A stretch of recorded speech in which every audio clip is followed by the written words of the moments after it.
আসসালামু আলাইকুম সুপ্রিয় দর্শক বন্ধুরা, কেমন আছেন? আশা করছি সব অনেক ভালো আছেন। আপনাদের দয়ায় ভালো আছে, আমরা অনেক ভালো আছি। তো আজকে এসেছিলাম বাঁশের বাঁধা একটা প্রাইমারি স্কুলে। এখানে এসে নতুন কিছু প্রতিভার গান দেখলাম একটা প্রাইমারি স্কুলেতে, ছোট ছোট বাচ্চা, যার গান আপনারা ইতিমধ্যেই শুনে ফেলেছেন। সো গানটা কিন্তু অনেক ভালো। আসলে এতটুকু বাচ্চা এভাবে স্কুল থেকে শিক্ষা পেয়েছে, যা সুতরাং অনেক স্কুলেই দেয় না, তাই না আপু? হ্যাঁ, বাচ্চাটার গান তোমার কাছে কেমন লাগলো? অনেক সুন্দর লাগছে, অনেক আসলে অনেক ভালো, কারণ আমাদের এতটুকু বয়সে দেখছো কত হ্যাঁ সুন্দর হ্যাঁ গান কারণ গাইলো। প্রাইমারিতে তো এখন এই শিক্ষা নাই।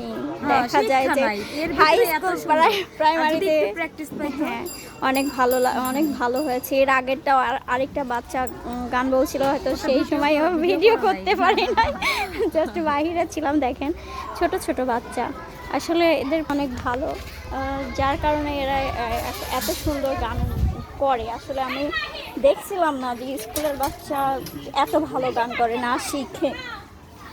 তো যাই হোক দর্শক বন্ধুরা, অবশ্যই আমরা আজকে একটা প্রোগ্রামে আসছিলাম তথ্য অফিসের মা সমাবেশ অনুষ্ঠানে। একটা প্রোগ্রাম ছিল হচ্ছে কলেজে, ওইখানে শেষ করে আমরা প্রাইমারিতে একটা প্রোগ্রাম করি।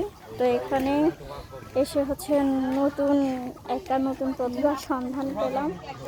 তো যাই হোক দর্শক বন্ধুরা, এই আজকের এই ছোট্ট একটি ব্লগ অ্যান্ড এই ছোট্ট একটা মেয়ের গান আপনাদের কাছে কেমন লাগলো অবশ্যই কিন্তু কমেন্টের মাধ্যমে জানিয়ে দেবেন। অ্যান্ড আপনারা সবাই যদি ওকে পাশে থাকেন, সাপোর্ট করেন, ইনশাআল্লাহ অনেক বড় হতে পারবে। তো সে পর্যন্ত যে যেখানে আছেন ভালো থাকবেন, সুস্থ থাকবেন। আল্লাহ হাফেজ।